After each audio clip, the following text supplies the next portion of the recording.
Hello. This is our web-exclusive Q&A on character, a companion video to Brandon Sanderson's lecture series this year for 2025. We have taken questions from you that were put in the comments section of the lecture on character. So if you haven't watched that lecture, you should, and you should watch the other character lectures because these are going to be questions that I didn't already answer, questions that you might have already been answered. So this is a companion piece, web exclusive. Thank you for your questions. We have selected 10 of them, and I'm going to get to them here. Brandon touched briefly on the idea of common arcs in his lecture when he brought up the apprentice arc. I'd be curious to hear him speak about some other common arcs, maybe their defining characteristics, like a little cheat sheet for common character growth directions. What an excellent question. If this method of storytelling helps you, and it does help me, I recommend that you start keeping a list of things that you notice so that you can be like, oh, this seems to be a common sort of character arc. What are its defining characteristics? What makes it work? What do I like about it? And that's probably the most important part.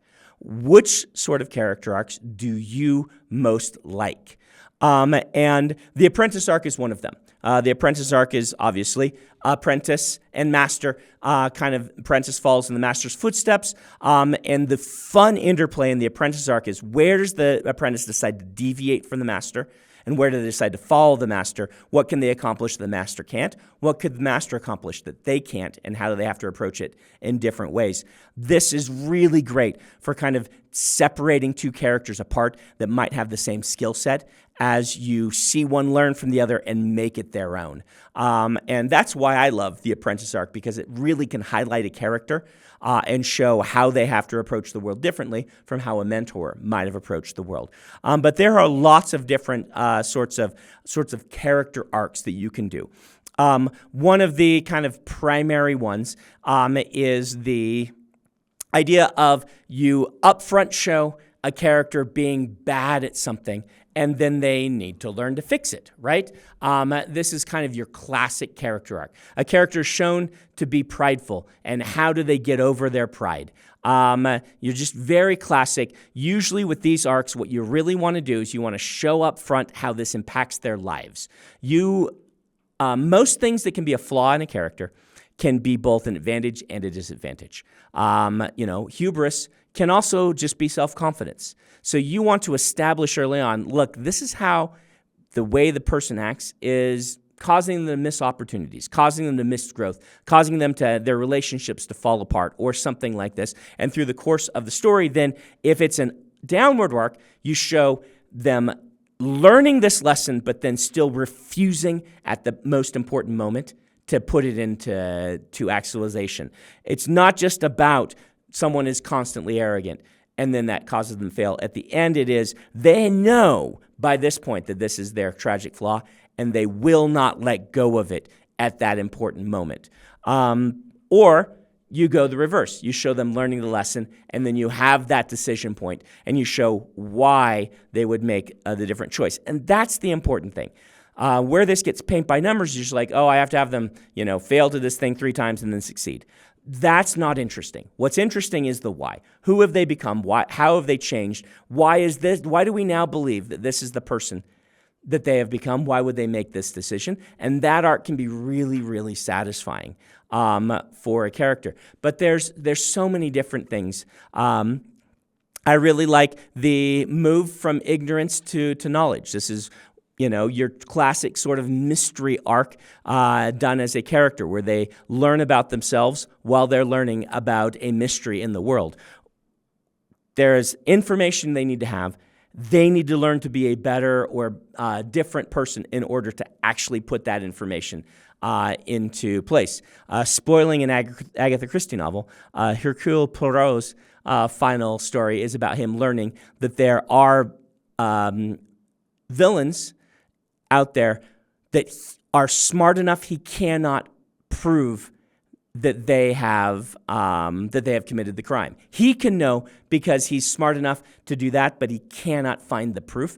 And that character arc is a really interesting one for a detective, realizing that there are cases that you can solve but not prove that you've solved, and what that does to him and the choices that he makes. This is, again, a mystery being solved while a character learns something about themselves.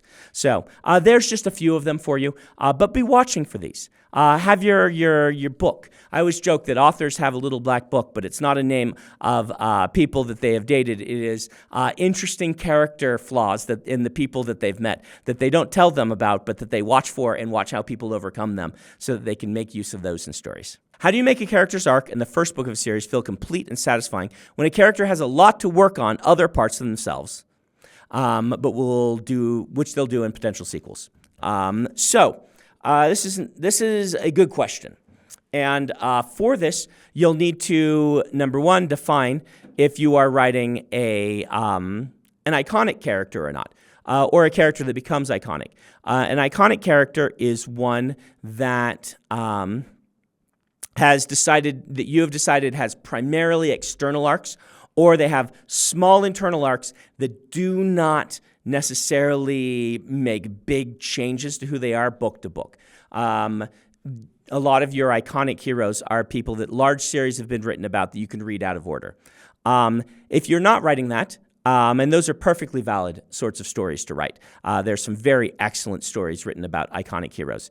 If you're not writing about that, then what you're going to want to ask yourself is, are there different things the character needs to work on about themselves?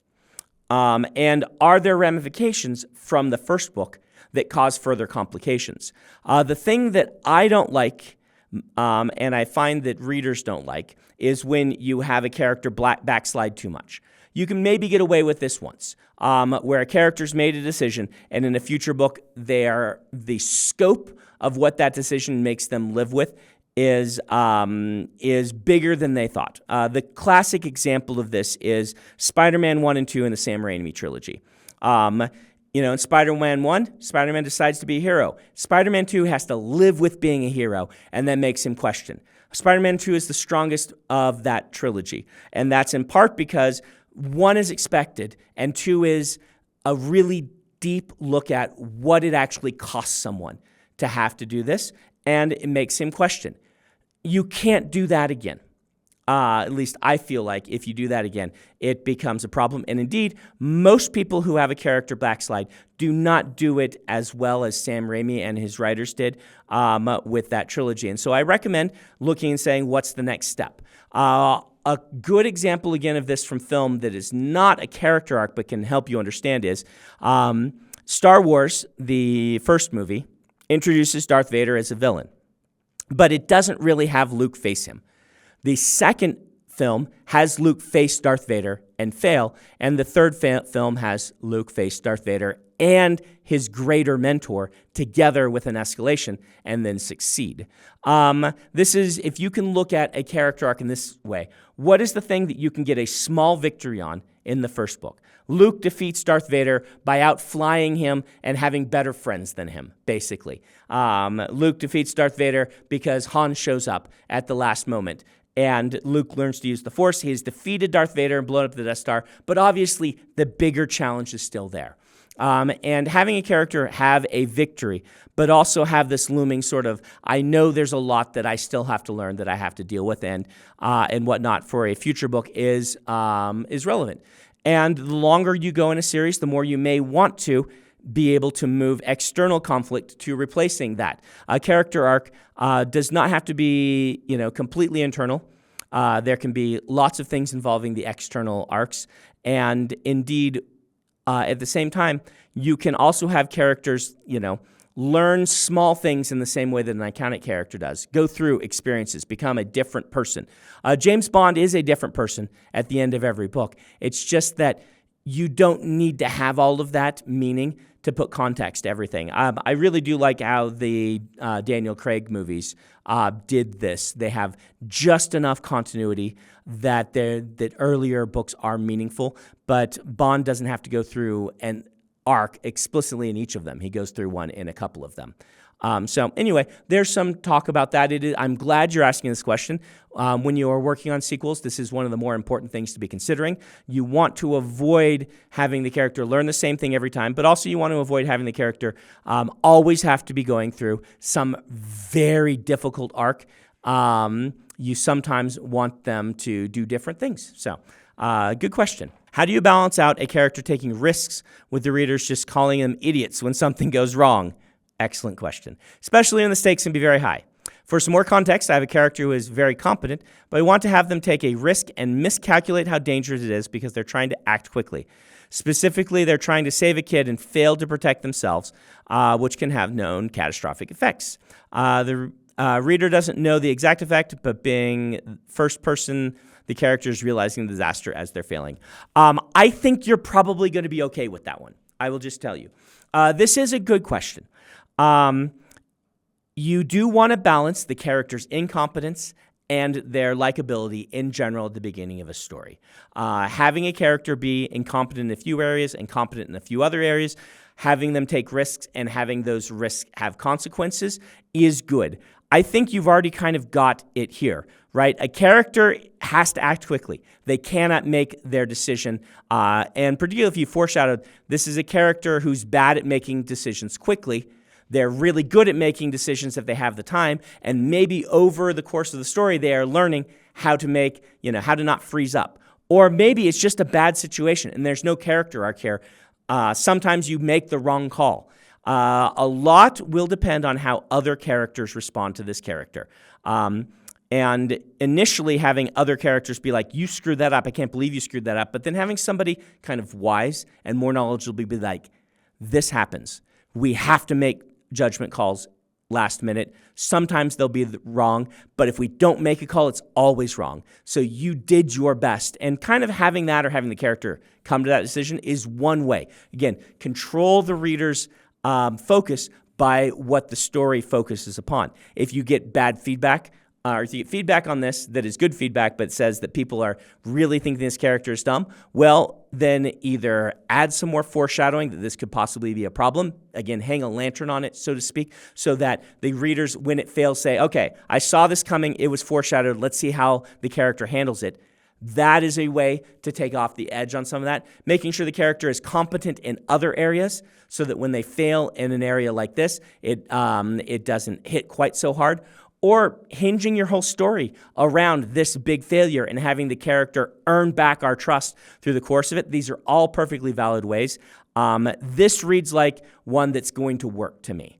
What you want to avoid, the big danger with this, is having a character make a big mess for everyone else at the beginning of a story in a way that turns us off to liking them.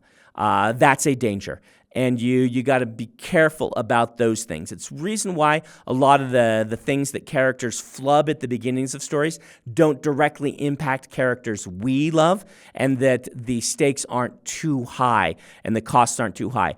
But, there is a question here. One of the issues I have with the way Shadow and Bone was handled, which, as I recall, was not handled this way quite the same way in the books, is, the main character makes a very big mistake in the first or second episode, and it's explicitly kind of for selfish reasons. This is a hard thing to work back from. You totally can, and I think Season 1 of Shadow and Bone is really excellent, and I think that they do, but that was a very dangerous move, and there are things you could have done to that show to just not make it seem so selfish. Basically, she insists that a certain thing happened, and then a disaster happens because of that. If you could have they would have made it so that she insisted upon that for reasons that didn't feel quite so selfish. Watch for that selfishness. A character being selfless and things messing up, we're going to take way better than a character being selfish, even if that's a character flaw. If it is a character flaw, own it, and then recoup it as the story progresses. You can do dangerous things. You can do things that early on that people would say this is a mistake, because if you own them and you make your story about them, they will then be hallmarks of your story. Don't try to write a story that everyone is going to love. Write the piece of art that you want to write, but do be aware that that's a danger. that you want to do intentionally, not accidentally. When writing multiple viewpoints, how do you know when a scene should be written from one perspective or another? How do you decide which viewpoint is better suited to a scene? Generally, rule of thumb, character taking the actions, character that has the most investment and emotional stake, character going through the most pain. Watch for those things when picking your viewpoint character. You can't always do that. And sometimes it is interesting to have an external viewpoint, but watch for those external viewpoints on interesting things happening. Try to, if you're doing multiple viewpoints and they're all viewpoint characters, put us in the head of the person acting. This, again, is a rule of thumb. 1 out of 10 times, you'll want to do it the other way for artistic or storytelling reasons. Sometimes you talk about setting being its own character, like Arrakis or the town in 100 Years of Solitude. Does this happen intentionally, and does it follow the same rules? I can't speak for Gabriel Garcia Marquez or Frank Herbert. When I do it, it's intentional. Setting is usually its own character, but usually you're deciding whether you're bringing it to the forefront or kind of leaving it in the background. And how much are you making the setting have conflict, causing conflict for the characters? How much is it having its own quirks and its own flaws and limitations and handicaps and all of these things? How are you using the setting, and how is it impacting the characters? When I say the setting is its own character, in the same way that the character influences the decisions of others, how is the setting influencing the decisions of others? I do this intentionally. And it follows some of the same rules, but not the exact same rules, right? I imagine setting as a character in the same way that I might imagine a character who is external to the main character, who's not going to give a viewpoint, who causes a lot of conflict and problems for the characters they must overcome. And I want to make sure that there's quirks to them. I want to make sure that there's advantages to living in this setting as well as just disadvantages, right? I want to be able to see, how the characters navigate living in this setting and making use of the setting or responding to or against the setting, whether it be Arrakis or whether it be the religious climate or whatnot of the place they live in. How do you manage dialogue in scenes with multiple strong-willed characters? Specifically, the people might be aligned on the overall goal, but all of them have slightly different motivations, and each one believes themselves to be the leader of the group.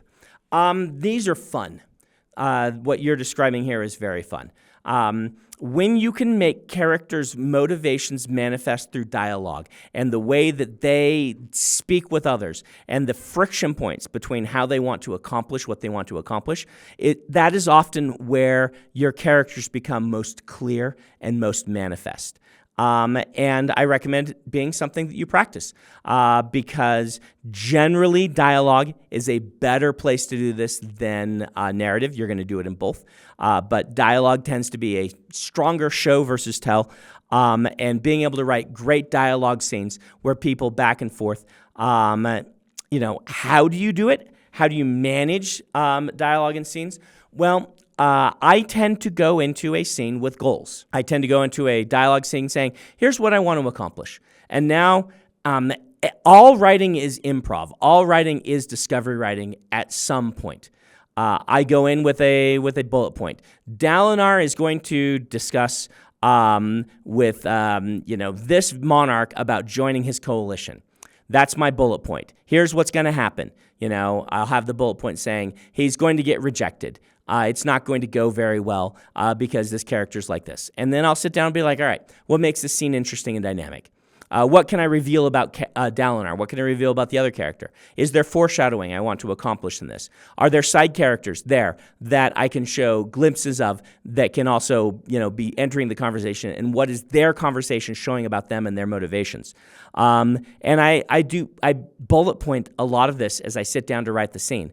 These aren't in my outline. It's in what I kind of call a floating outline, where I just take a list of bullet points and say, okay, I'm going to try this. These are my goals. This is what I want to accomplish. And then I'll sit and I'll freeform it. I'll improv it and see how the scene goes. At the end of the scene, after writing it, I might have had things that didn't go as well as I wanted. I'll usually bullet point those at the top of the scene for revision later. Sometimes I'll go back and I'll fix them right then. Usually I'll bullet point them as long as they're kind of small things for things to try on a reread. So, what is the role of iconic characters when they are something other than the protagonist? Can iconic characters who've already learned their lesson help the protagonist learn and grow?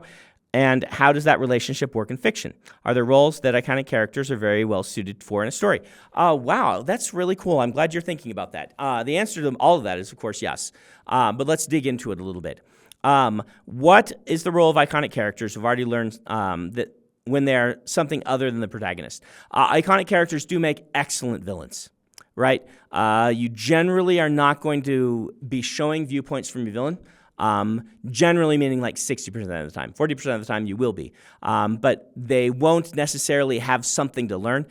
And if you treat them like a character, like I kind of talked about, you can have them kind of learn the lesson but then refuse at the end, and that's part of what makes them a villain. But they can also be somebody who, has had their chances and is now determined to accomplish what they're going to accomplish. And you can go both directions. Gollum in the Lord of the Rings films in particular, is struggling with an arc. He's less iconic, but he eventually makes that failed decision. But I would say that in The Dark Knight, Joker is an excellent example of an iconic character as a villain. He has made his decisions. He's already come up with his life philosophy. He already has his flaws. Batman manifests those flaws to him through their conflict, but he does not change. And that's where his downfall happens. He laughs about it and says, we're just going to keep doing this because we won't change. But through the course of that story, Batman does change. Batman does learn, and he doesn't. So that contrast is really cool. Can iconic characters who've already learned their lessons help the protagonist learn and grow? I mean, you are outlining what the mentor character usually is. It depends. Obviously, in Mistborn, Kelsier is not an iconic character and things like that. But, in a lot of stories, Gandalf is iconic, right? Gandalf is not changing. Frodo's on a downward arc through the course of Lord of the Rings. He is being corrupted by the ring. He is doing his best, but it is slowly destroying him. And Gandalf has already made that decision. He does not accept the ring. He's refused it. He continues to be Gandalf. His evolution of a character happens kind of to him rather than because of him. He fights the Balrog and is reborn because Iluvatar sends him back and things like this. So Gandalf is there for wisdom and for learning. He's known... He's learned a lot of things. He knows a lot of things. And you'll find that your mentor figure is often an iconic character. But, a lot of your sidekicks are iconic characters. The Mission Impossible films is a really interesting film series, because I feel they get better and better as they go along, which is odd. You don't usually have a series running that long where your strongest entries are like films, 7 and 8 or whatnot. I reserve judgment on Dead Reckoning until I see the second half of it. But until Dead Reckoning, I feel that each film got stronger, with perhaps a little dip for film 2, as much as I love John Woo. But in that series, I would say most of the team do not have arcs. They are iconic characters whose job is to be there, to do their shtick, to make us laugh now and then, to give us some emotion, because the majority of the time is spent on Ethan Hunt, and usually one villain and one secondary main protagonist who are often going through some interesting arc. And I think those films are excellent because of that. And you can see that the role of the side characters being to offer some continuity and just some fun. So there's 3 reasons why you might want to use iconic characters other than your protagonist. Any tips for troubleshooting when your main character becomes less interesting / lovable than your supporting characters? Oh man, this is a problem that you will run into. This is in part because you'll be giving these weird quirks to your side characters, and oftentimes you forget to do so with your main character. I could reconsider whom I choose for my main viewpoint character, but I find that I repeatedly end up loving my supporting characters more than most of the stories I've written so far. All right, so this is a good problem to be having. It means you can write interesting and quirky characters. I would say that I encountered this in the early draft of the Wax and Wayne novels, where Wayne was more interesting than Wax was. This is in part because of things that make Wayne a good sidekick, that it's kind of the Jack Sparrow problem. If Wayne had headlined the books, actually I tried writing the first book about Wayne when it was a short story, the weirdness is too much. And it's one of these things like rich milk chocolate that getting in small doses is actually makes them a stronger character. Having 1 or 2 Wayne viewpoints per book really makes him pop as a character and lets him have arcs that are interesting. But if it were all Wayne all the time, I think you would just get tired of him. And so I wrote the first book, and Wax was kind of bland by comparison. What I realized was I had not given Wax a really strong motivation for being there. I had not, this is when I sat down and I put in what happened. A lot of the stuff in Shadows of Self are things I came up with to add as foreshadowing in book 1 because I knew I needed more for Wax. That's when it became a series, when I was doing the revisions. And because of that, I added a much bigger arc about why he left, why he came back, what he's hoping to accomplish, who he is. And I'm like, what are Wax's flaws? What is he working on? What are his problems? And I had to work on this idea that, Wax approaches problems too analytically sometimes. He forgets the people involved. And this let me have him have a flaw that he could work on. It let me have him have an arc, which made him really much more interesting. And it gave him investment and stakes in what was happening. It let him have some quirks. Let your main characters have some of those quirks. Like I said, a character like Wayne, sometimes they can headline, but sometimes they're better in supporting. But learn the lessons from what you're doing with your side characters. This is a problem when someone decides, I want to make a character strong. I'm going to make a cool, strong character. They make them an absolute badass and then don't make them flawed in any interesting way. And so they become bland. It is the Harry Potter problem. Less about him being awesome and more about him being, he's the viewpoint through which we see the story, but then his other characters, his 2 friends are more interesting to him. Well, he can have some more flaws, some more quirks. So look at that.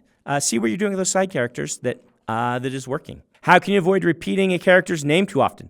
Especially when I have a lot of scenes with 2 male characters, I find you need to name them very frequently to avoid confusion. Can this be avoided by improving characterization or using traits in place of names? Just use the name. Don't stress this.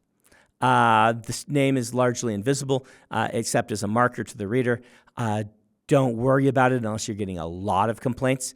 But if you have pronoun fluency, you're going to be using the name often, because anytime you use a pronoun, you need to make sure it's referencing back to the most recent noun that it could be referencing. And if you don't do this, your writing will just be unclear. So I would say don't stress this unless you're getting just a ton of feedback that you're using the character's name too often. And if you are, in that case, you may look at your dialogue sequences that are just between 2 characters. And when they're between 2 characters, you can cut the attributions more often. You can look at starting paragraphs with the character's name and then using a pronoun for the rest of that paragraph. But just make sure you're fluent with your pronouns. You don't want to be confusing people with those. So my gut is don't stress this. Can I talk about how Robin Hobb uses characters to guide her story and why it is so effective? She puts them through so much, they make bad choices, but so many love her characters. How does she get that kind of dimension? How do you get that kind of dimension? Robin Hobb is one of the greatest living writers, and so how do you do it like Robin Hobb? Is a bigger answer than I can give right here, but maybe a few tips. One of the things that Robin Hobb focuses on in her books is really authentic, real-life living for her characters.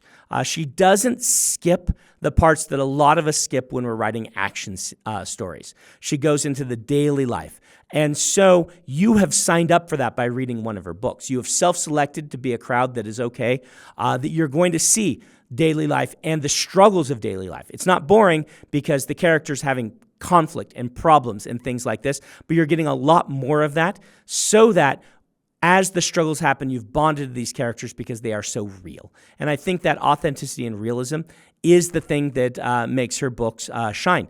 When people put down a Robin Hobb book is because there's so much of that they don't feel that the story is moving the way that they would want. And, every book is going to have things that appeal to some readers and not others. But if you like Robin Hobb's writing, and I do, and I think she is fantastic, I would say make us feel that things are authentic. She does put her characters through a ton. They do make terrible choices, but because their motivations are so well established and who they are so well established, and those motivations feel real, then they feel like our friends who are making mistakes rather than a character in a film who's doing something stupid, if that makes sense. So, you can definitely spend a lot of time studying Robin Hobb, and I would recommend you do so. Particularly kind of the later Fitz and Fool books, and just kind of showing how a character grows up and changes and how daily life can be fascinating. She's very good at that. So there you go. There's your Q&A on character. Thank you so much. I realize there's a bunch of them we didn't get to, but hopefully this will give you some springboards into finding some of those answers on your own, because, of course, the answer to most questions is practice a whole bunch, see how professionals have done it, try it yourself, and work your way through it, and hopefully that will bring you your answers. And again, writing advice isn't one size fits all. I have one perspective. I try to give lots of perspectives, but it's all going to be clouded by the way that I write books. So if you have advice to people that has worked for you on any of these points, please put them in the comments. Get us a different perspective. Let us know what's working for you, answers to these questions that might give a different perspective from the one that I've given, so that people who ask the questions can dive in and see what is working for other authors who are writing like they are. We will do the world building Q&A next, so if you haven't left your questions on the last world building lecture, go do so now, and we will pick, say, 10 of them and do another one of these.